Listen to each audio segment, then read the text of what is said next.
Fresh details out this morning show the U.S. economy shrank in the first quarter of 2022, but Americans and businesses kept spending despite high inflation and steep prices.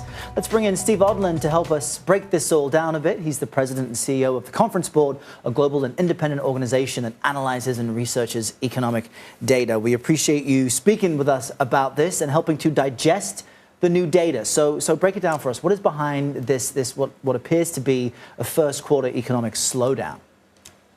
Yes, well, it was a slowdown versus a year ago. Real GDP fell in the U.S. Minus 1.4%.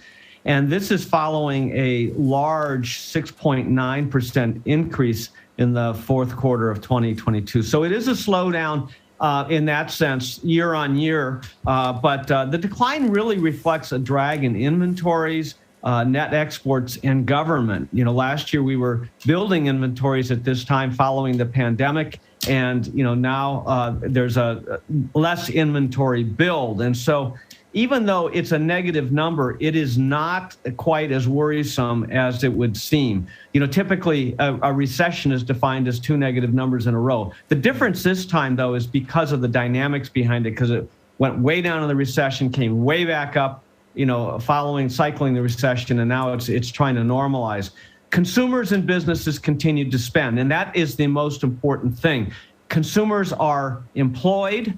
We have nearly the highest level of employment ever. It's considered full employment, so people are making money. And even though inflation is eroding some of their buying power, you know, you have incredible strength here, and that continues. So you see that investment in housing remained positive. Goods spending was down a little bit because of spending on non-durables. Business investment and equipment, though, rose a really healthy 15%. So it was really net exports and inventories that created this slowdown versus last quarter, but we're not really entirely worried about it. Okay, so that makes me feel good, because I was thinking, oh, we've been, having all these sort of good news stories. Wages are up. People are picking and choosing the jobs that they want because there are all these jobs out there. And so it was difficult to understand just what the GDP numbers really mean for consumers in the short term, in the long term. Is this something that somebody like me, a regular person, needs to worry about? Well, it depends on which seat you're sitting in. So from a consumer standpoint, you do have this very high inflation going on right now. A lot of that's driven by the shortages created partially from the continued supply chain issues from COVID, but part of it's from the Ukraine situation. So companies are still trying to normalize inventories and get their stock back up. And as the supply shortages have continued, you see higher prices. That's hurt people because it's eroded their buying power, but they are still employed. They're still getting great raises. So we don't forecast a recession in the U.S. Clearly, this year will be slower than last year. Last year was, then lapping, a recession year from COVID.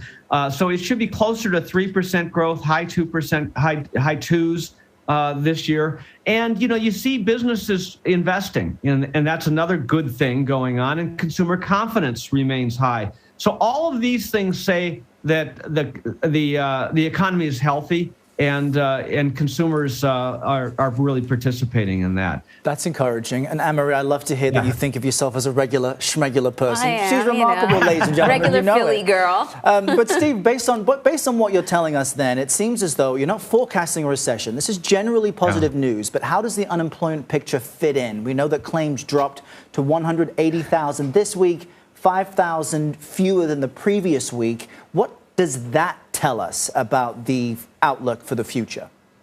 Yeah, a really important question to all of this, because we're kind of running out of labor. Now you're starting to see some people come in from the sidelines. We're still about 2 million people below the number of employed people pre-COVID. A lot of those were people who were dealing with family members, children, and elder care. So you're starting to see that come back. You're starting to see some people who had retired early to come back as well. So the initial jobless claims did tick down, but this is good. I mean, you want people to be employed, you want them not to be relying on assistance, and you want them to have the money from wages in order to spend, and that's really what we're seeing. So the net effect of that is that while real GDP growth should slow versus last year, in other words, it won't grow quite as fast because we're not lapping COVID. it still will be healthy this year. And the participation rate, the labor participation rate, is ticking up, although it's still a little bit below pre-pandemic. So I think net, it's going to be a good year. We're actually running out of labor a little bit. It's high inflation should continue, but all of that should, by the end of the year, sort of begin to normalize. Well, Steve, I can stop wringing my hands now. You made me feel a lot better. Things are looking up. We'll take it. Thank you, Steve. Steve Odland, thank you so much. Thank you.